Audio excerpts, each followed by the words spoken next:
మేము చిన్నగున్నప్పుడు new year గానీ, సంక్రాంతి గానీ వస్తుందంటే క్లాస్ రూమ్‌లో కూర్చొని ఖాళీ పీరియడ్‌లో ముగ్గులు ప్రాక్టీస్ చేసేవాళ్ళం గదా! ఫుల్లుగా ప్రాక్టీస్ చేసేవాళ్ళము.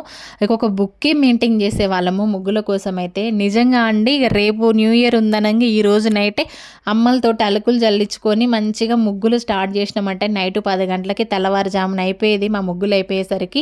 ఇంకా అప్పుడు ముగ్గులేసుకొని స్మార్ట్ ఫోన్‌లో ఏమన్నానా మొత్తం కూడా ఒక రౌండ్ ఎవరే ముగ్గేసిర్రు, ఎవరే కలర్ ఏసిర్రని అందరం తిరుక్కుంటూ చెకింగ్ చేసుకొని నైట్ అంతా నిద్రపోయే వాళ్ళమే కాదు. నిజంగా అప్పుడు ఆ రోజుల్లో ఏ పండగలొచ్చినా కూడా అప్పుడే సంతోషంగా ఉండేది. ఉన్నంతలో అందరూ కలిసి మెలిసి సంతోషంగా చేసుకునేవాళ్ళు. ఎలాంటి స్వార్థాలు లేకుండా కూడా పండగలొచ్చినాయంటే వారం 10 రోజుల ముందు నుంచి ఊరంతా కలకల్లాడేది. పెద్దల హడావుల్లో పెద్దలుంటే పిల్లల హడావుల్లో పిల్లలుండేది. నిజంగా చాలా బాగుండేది. ఆ రోజులు మళ్ళీ వస్తే బాగుండని మీకు ఎప్పుడన్నా అనిపించిందా? నాకైతే అనిపిస్తది. కానీ రావని తెలుసు కదా! ఓకే. మరి ఇప్పుడు ఎలా ఉందో చెప్పాలా? ఇప్పుడు మాత్రము ఇంకా రేపు పండగనంగా కూడా ఈరోజు పండగ వాతావరణం అస్సలు కనిపించదనమాట. అలా ఉందనమాట.